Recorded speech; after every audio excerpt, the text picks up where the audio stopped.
आइए श्याम प्रेमियों, आज एक ऐसे भगत की कहानी सुनाते हैं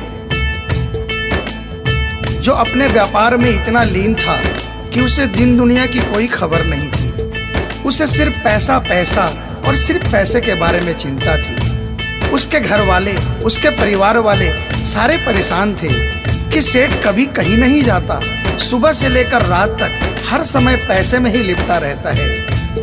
बहुत दिनों से उसके इष्ट मित्र उसे कहते थे कि तुम हमारे साथ कहीं चलो, अपने बच्चों को लेकर चलो, लेकिन सेठ कहता इसके लिए काफी समय पड़ा है, अभी मुझे सिर्फ पैसा कमाना है। लेकिन एक दिन कुछ मित्रों ने बहुत जोर दिया कि 2 दिन की छुट्टियां हैं, हम खाटू श्याम जी के दरबार में जा रहे हैं, पूरे परिवार को साथ लेकर हमारे साथ चलो।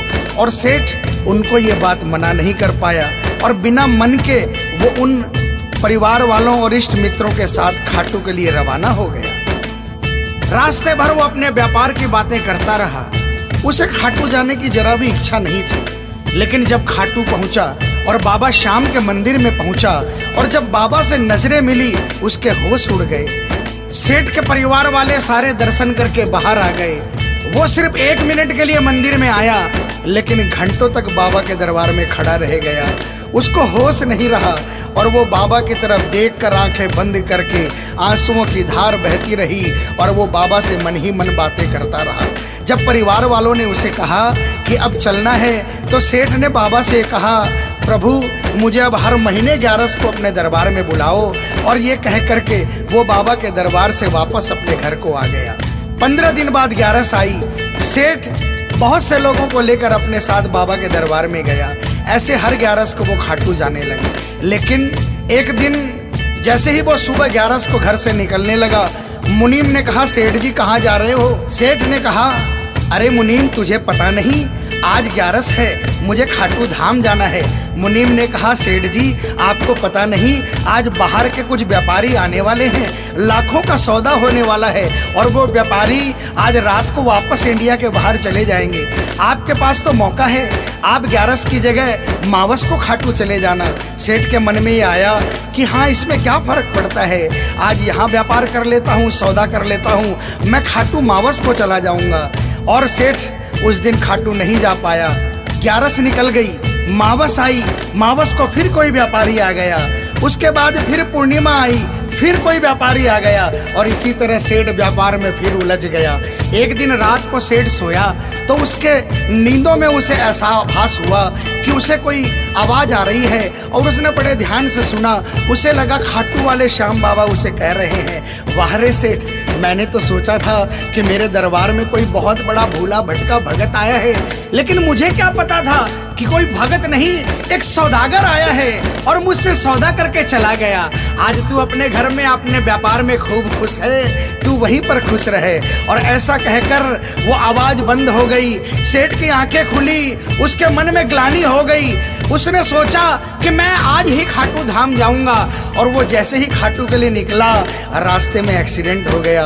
सेठ की दोनों टांगे रह गई। अब सेठ अपने पैरों पर खड़ा नहीं हो पाया और उसके मन की मन में ही रह गई। सेठ बहुत तड़पता रहा। एक दिन सेठ अपने घर के दरवाजे पर बैठा, आंसू बहा रहा कि मेरा बुलावा क्यों नहीं आ रहा, मैंने इतनी बड़ी गलती करी, मुझे बाबा के दरबार से इतनी दूरी क्यों हो गई। इतने में उसके घर के सामने से एक डाकिया निकला। सेठ ने डाकिया को आवाज लगाई और कहा, ए डाकिया, तुम तो कलकत्ता, दिल्ली, बम्बई भक्तों का संदेशा लेकर जाते हो, लोगों के चिट्ठियां पहुंचाते हो।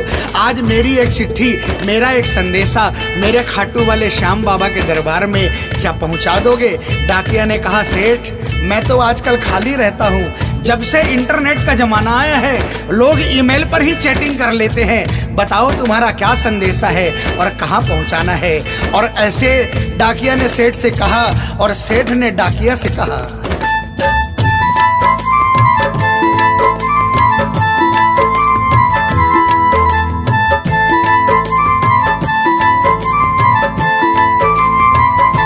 डाकिया जा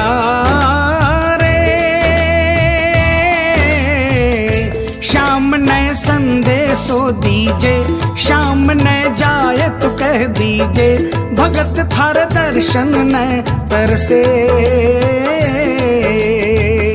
डाकिया डाकिया जा रे।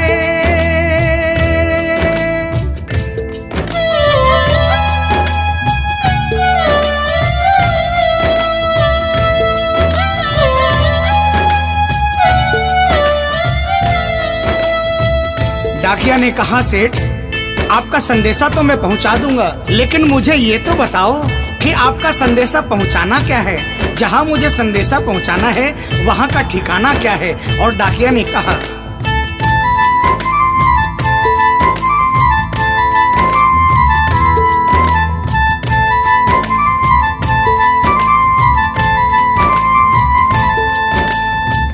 कौन से गांव थारो शाम बस्यो है, इतनो माने बता दे सेवक रे।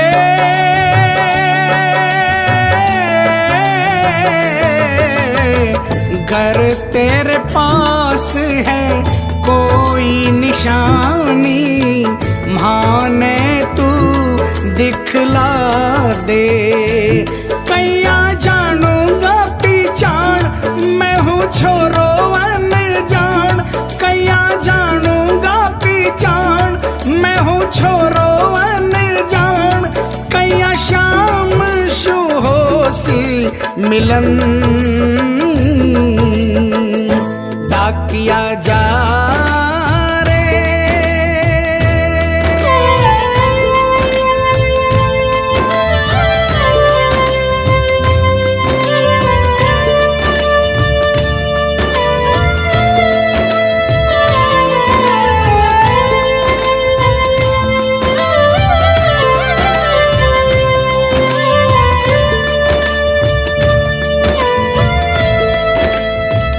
सेठ ने कहा, डाकिया मैं तुझे जिस जगह का ठिकाना बता रहा हूँ वहाँ ऐसा दरबार है जहाँ जो एक बार जाता है वो वहीं का हो जाता है।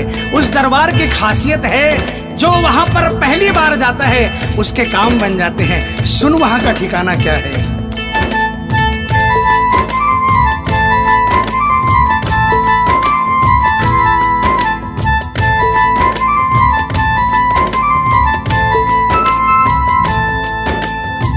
खाटू में है श्याम जी को मंदिर, शिखर ध्वजा लहरावे। डाकिया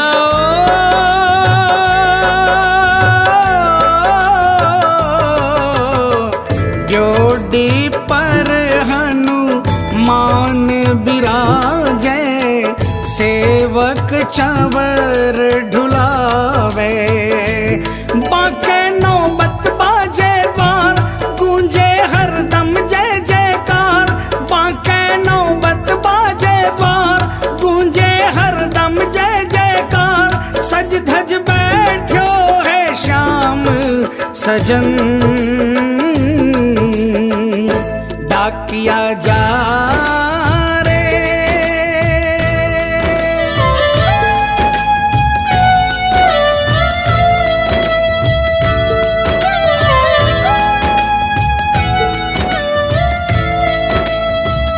डाकिया सेठ जी के यहाँ से निकल जाता है और वो खाटू धाम के लिए प्रस्थान करता है। धीरे धीरे वो खाटू पहुँचता है और खाटू पहुंचकर बाबा के मंदिर का पता करता है और मंदिर के नीचे पहुंचकर वो पहले प्रणाम करता है और बाबा के मंदिर की 13 सीढ़ी चढ़ता है। और वो बाबा के सामने पहुंचकर बाबा की तरफ नहीं देखता, पहले अपने झोले में से वो सेठ की चिट्ठी निकालता है और चिट्ठी निकाल के पढ़ने लगता है।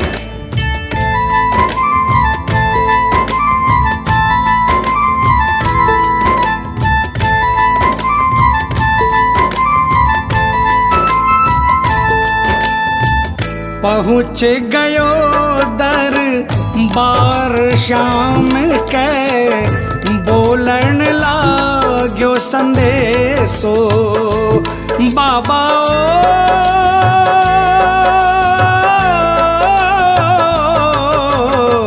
बन बैठो कद श्याम दीवानो, कुछ ना रयो अंदेशो। आखड़ ल्यासू बरसी धार, जैया सावन की फुहार।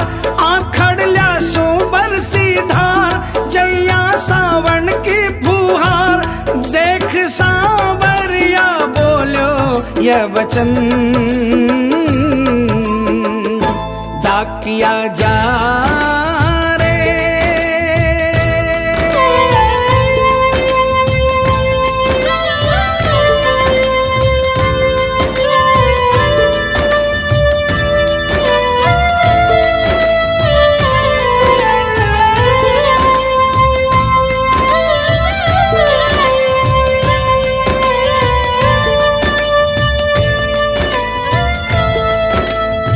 जो ही डाकिया ने सांवरे सेठ की तरफ देखा, उसके होश उड़ गए, उसकी आंखें बंद हो गई, आंखों से आंसुओं की अविरल धारा बहने लगी।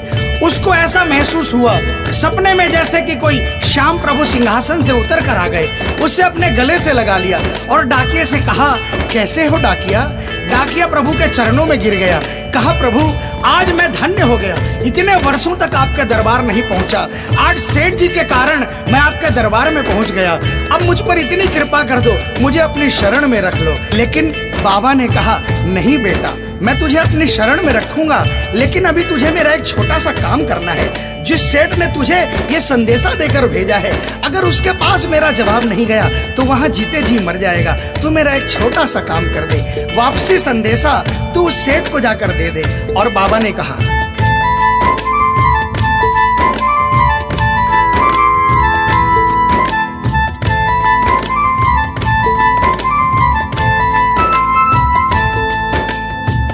कह दीजिए तू जाए सेवक ने तेरो बुलावो आसी।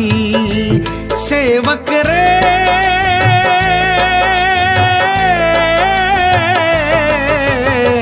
सबकी आस पुराऊं तो तू कैया रह पासी।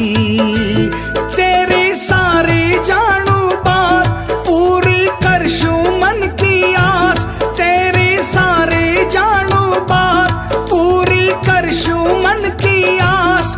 पर बढ़ा मेरे कानी कदम डाकिया जा रे। संदेशो सेवक ने दीजे, सेवकिया राह तेरी निरखे। संदेशो सेवक ने दीजे, सेवकिया राह तेरी निरखे। सेवक संदेश ने तरसे डाकिया जा रे।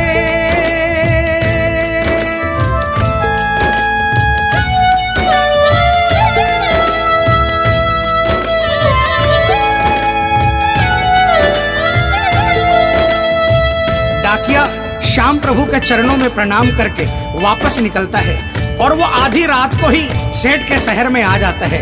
अब डाकिया को इतनी जल्दी थी कि उसने आधी रात नहीं देखी और उसने जाकर सेठ के दरवाजे की घंटी बजा दी।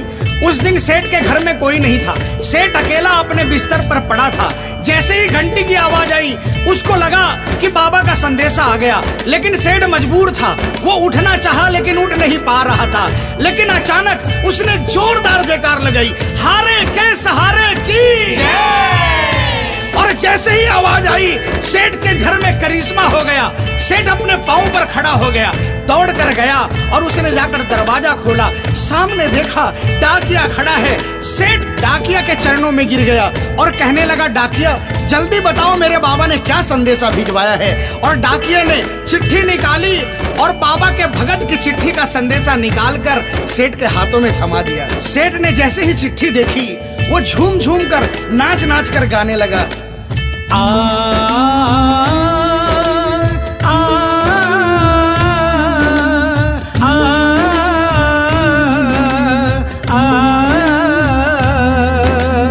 आ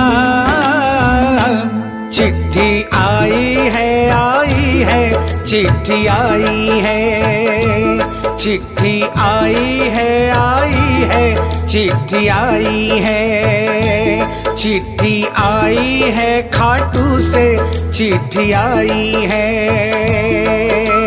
बड़े दिनों के बाद मेरे श्याम धनी को आज, अरे बड़े दिनों के बाद मेरे श्याम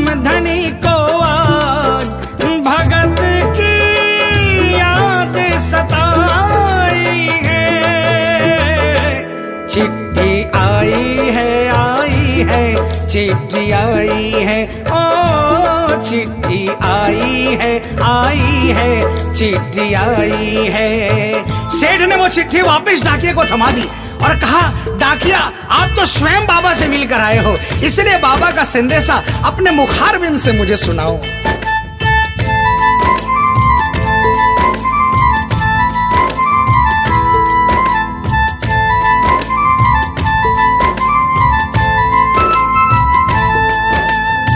सुन संदेशो सांवरिये को, मनड़ो घणो हरसायो। बाबा